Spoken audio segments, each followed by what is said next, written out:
Hello, everybody. Happy New Year. I hope you had a good holiday season. If you partake in any of those holidays that happen around this time of year or the time of year that just passed, I don't, I'm not personally a religious person, but I have family that celebrates Christmas, so I partook in the Christmas celebrations. Like I said, I'm not a religious person, so there's no real religious aspect to the celebrations, and my family really isn't all that religious either, so they're not particularly a religious group. So the celebration's more just about being with each other.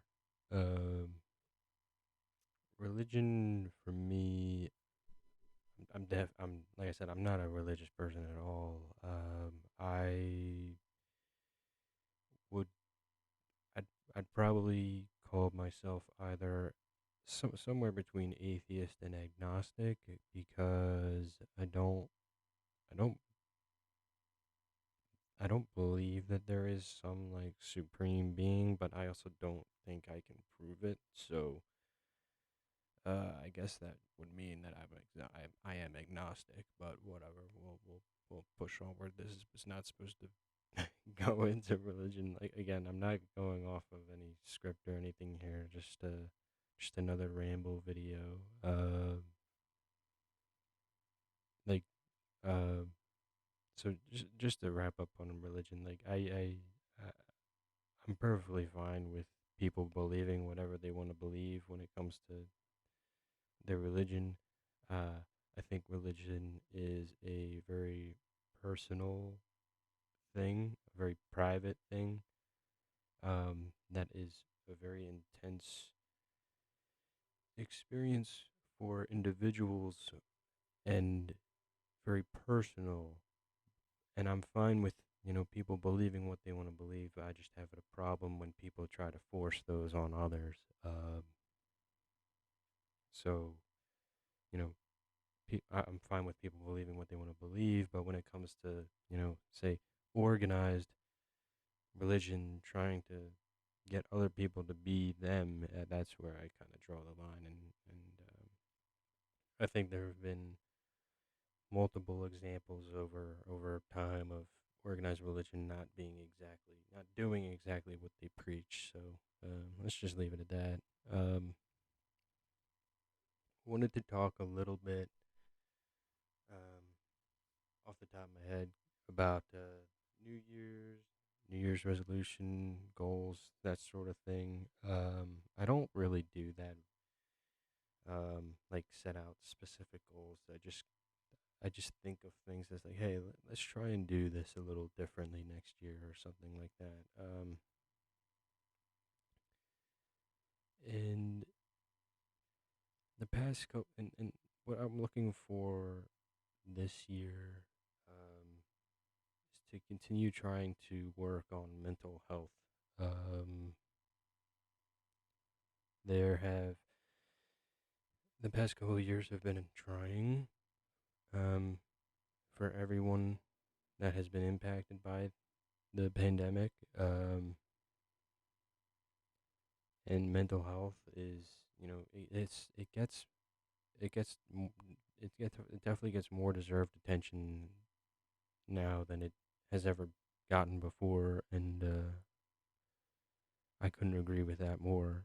As someone who has struggled with their own mental health issues, I have friends and family who have struggled with mental health issues as well,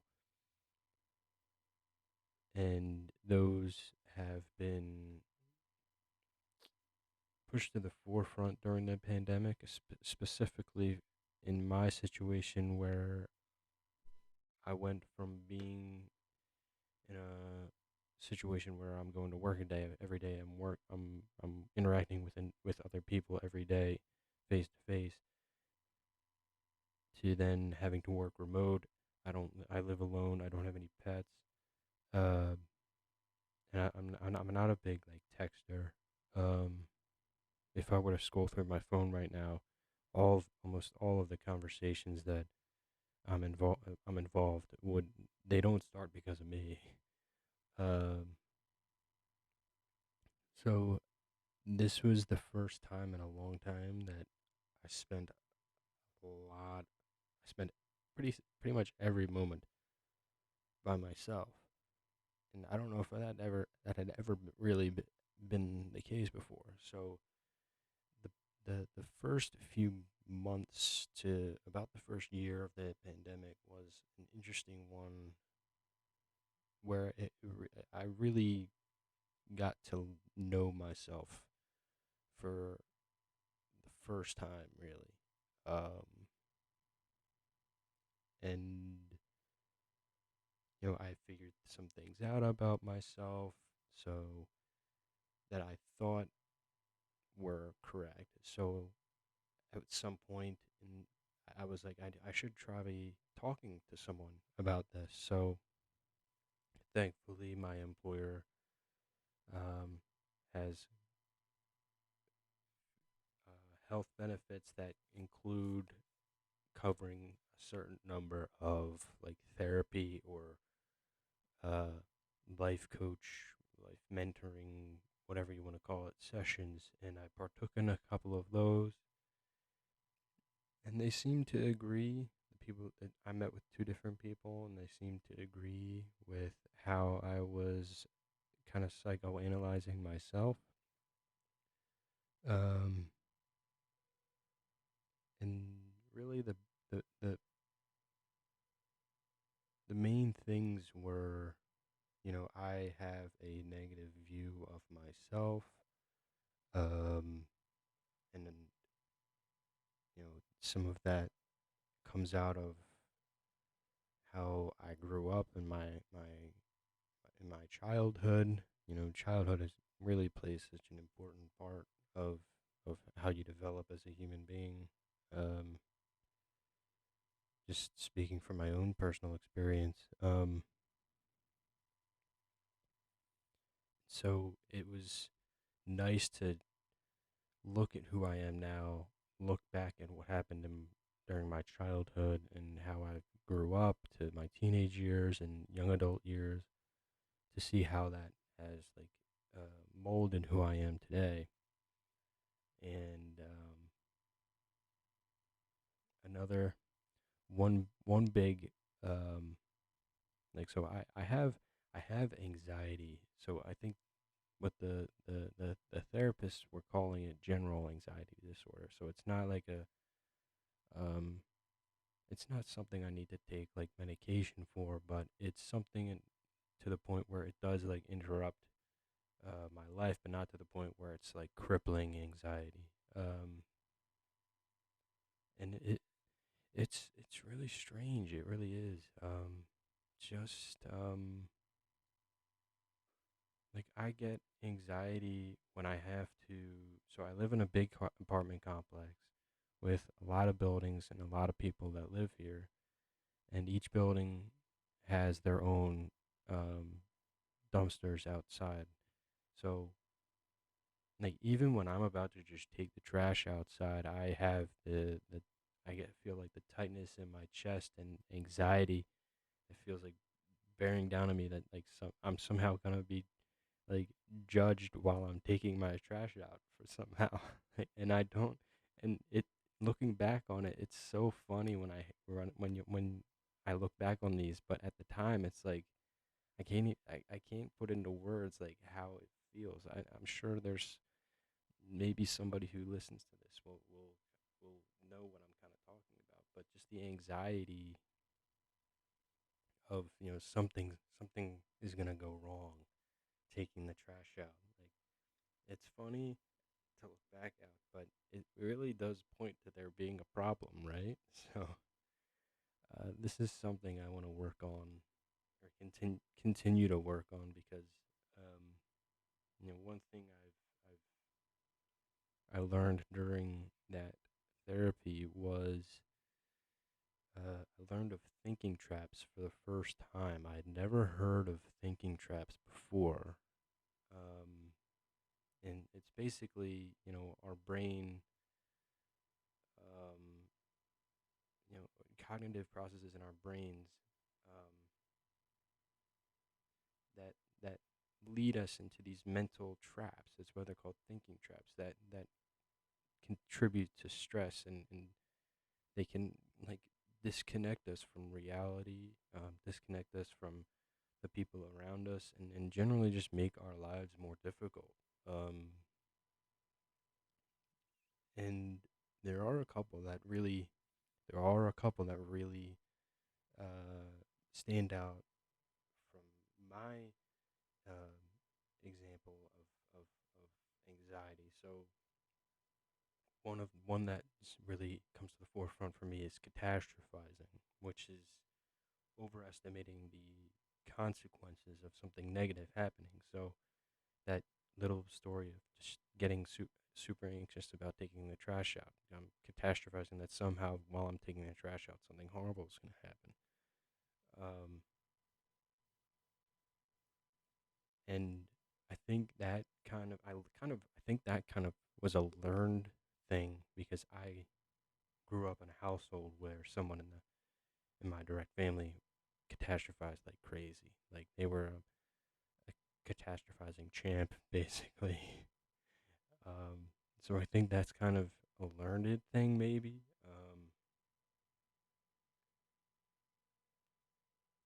Another one. Let's see. What other ones? I think personalization is another thinking trap that I I fall into a lot. That's that happens when something happens and you focus too much on how you influenced that something happening, and that particularly happens when it's a negative event that happens, and so you know you see a very close friend of yours or something that is unhappy, and you think, oh, they feel like that, I must have done something, like what did I do to make them feel like that or something like that. So I do that one a lot. Another one,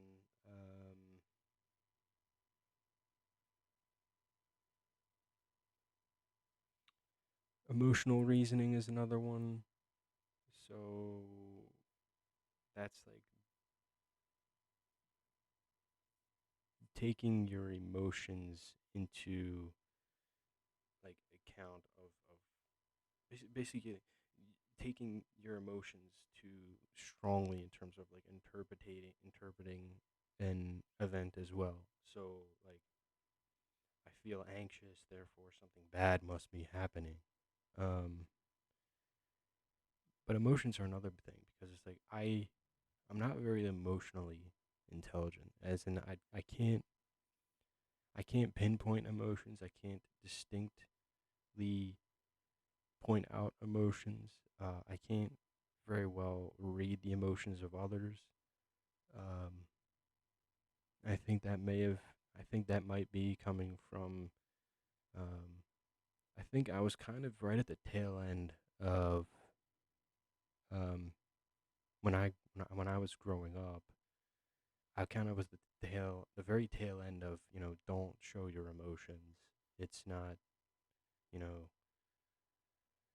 it's not right. It's not good for a young boy to show emotions. I think I was right at the tail end of that, and it was kind of towards like high school and college, maybe where when I was in high school or college when that started to finally kind of be talked about more. Um, and looking back, I wish I was more in tune to emotions back then. I'd be more in tune with them than I am now. If I had been back then. But so I mean, thinking traps are pretty pretty important. I think a lot of people fall into one or two of these at least. There's like there's a total of like 10 of them. I only listed off a couple that really stand out to me.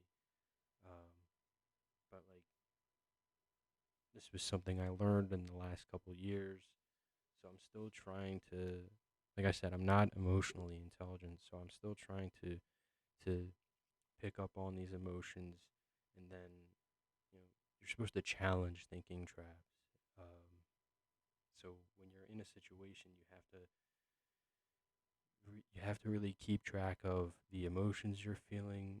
You have to consider how strongly you're feeling these emotions, and then identify the thought that's like triggering it, um, and like question it. So you have to question your thoughts. You have to question your emotions, and then generate alternative responses to how I could feel to this initial thought, and then it's basically you're giving yourself different perspectives to view something, and that's incredibly important because um, perspective is it's good. And it's different. There's a difference between point of view and perspective, I think, but um, perspective is uh, being able to see something and take perspective is something I also want to learn more about, and be better at it. And let's see, we've been going on about 16 minutes. This is going to be super long. Maybe I'll just touch on maybe one more thing. I think one thing I've thought about more recently was the battle between optimism and pessimism. Um, because I've always kind of thought of myself as a pessimist for the majority of my life, because I always used to go to the negative with things, um, and it kind of goes back to how I grew up. Was there was a very there was a pessimistic feel to my to the my living situation when I was a kid. But if I'm looking at it now, I almost think that I'm such an extremely internal optimist that I'm a pessimist because it's not possible to live up to any expectations that I have. So, just looking at how my life has gone to this point, I can always pick out something that I think should have went better and could have went better. And so it's like, did I approach that at that time as a pessimist or an optimist, and how am I viewing that now? So I think like I, deep down I believe in myself, and I believe in like humanity in general and my friends, and just the species as a whole. I believe will ultimately be good and just and right and everything like that. But because I have such this uh, impossibly high expectation of optimism that I never actually get to hit those expectations, so everything becomes, uh, it falls short, and therefore nothing goes my way, and therefore I become a pessimist. I, I, I haven't. This is the first time I've really like fully explored this, so I'm not sure if any of this tracks, but it does kind of make sense to me right now, and in the last week or two of me thinking about it like this, and just looking at how I've viewed things my whole life. It's like I'm kind of like I'm I'm not smart. I'm not dumb. I'm just simple-minded. I'm kind of innocent in that I've never really, psychoanalyzed everything. Like I don't overanalyze everything. I just take things as they are, and that may lead to this, simple-minded approach I have to things, and I'm only just now starting to really uh,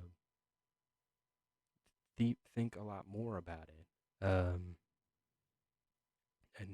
if you've seen previous videos of mine, you'd see that I'm reading philosophy books. So, and that's a recent thing. Like I bought my first philosophy book during the first year of the pandemic, and I've been hooked now. I really like reading philosophy, and I've never really thought about that. I wasn't super into philosophy, as a kid or in high school, and I got into it a little bit in college. And then psychology, I've never been a fan of psychology. I didn't take it in high school, I don't think. I took it as an elective in college because I had friends who had taken it. And were like, yeah, this is an interesting enough course, and it's not super hard, so you should get a decent grade on it. Um, and again, I'm only just now getting into this philosophy and psychology, so um, basically what to sum this whole thing up is that, for this upcoming year, just trying to focus on my own mental health, figuring some other things out. Um, I think it's extremely beneficial to talk about this sort of stuff. Uh, I I put a lot of value on therapy, on therapists, and just generally talking about things. So I don't really have much else for this video. Um, I guess I would say I have another.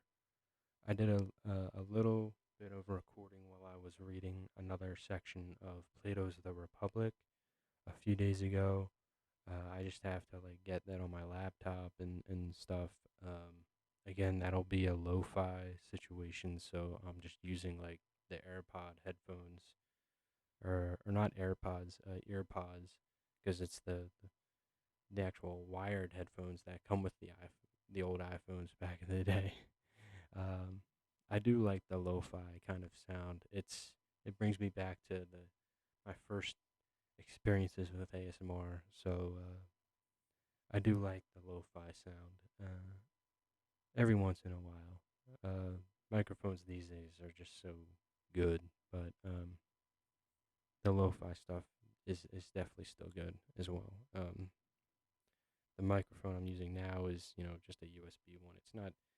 It was maybe like $30. I got it. Um, I got it to actually be a part of a podcast that I was a part of.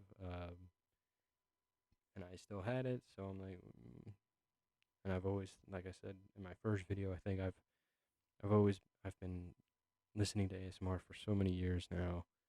And, I got the mic. Why not just toss my hat into the ring? So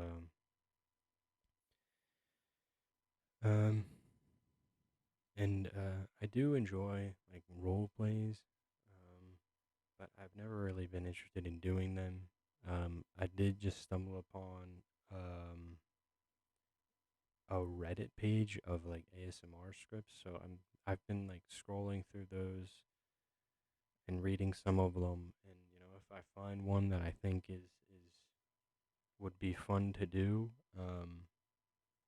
I might try that.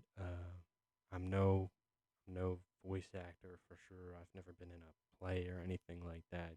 Thinking back to like school, like elementary school, middle school, and like English classes. Uh, it was fun when we read things in English class where like people were designated characters that they had to read, almost like a script, like a table read that you hear about for like movies and TV shows or something like that. Those were always fun, but I never really considered like doing a play or something like that. I'm not a person who is comfortable at the center of attention, so I'm not good in.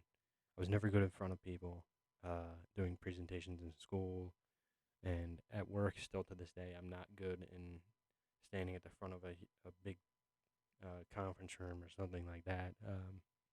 That's one good thing about working remote is I can speak when when I'm leading a session, a training session or something like that. I don't have to be at the front of a classroom of people. I can just be sitting at my desk in my living room, looking at monitors. I'm not looking at people, so I can kind of chill out in that way.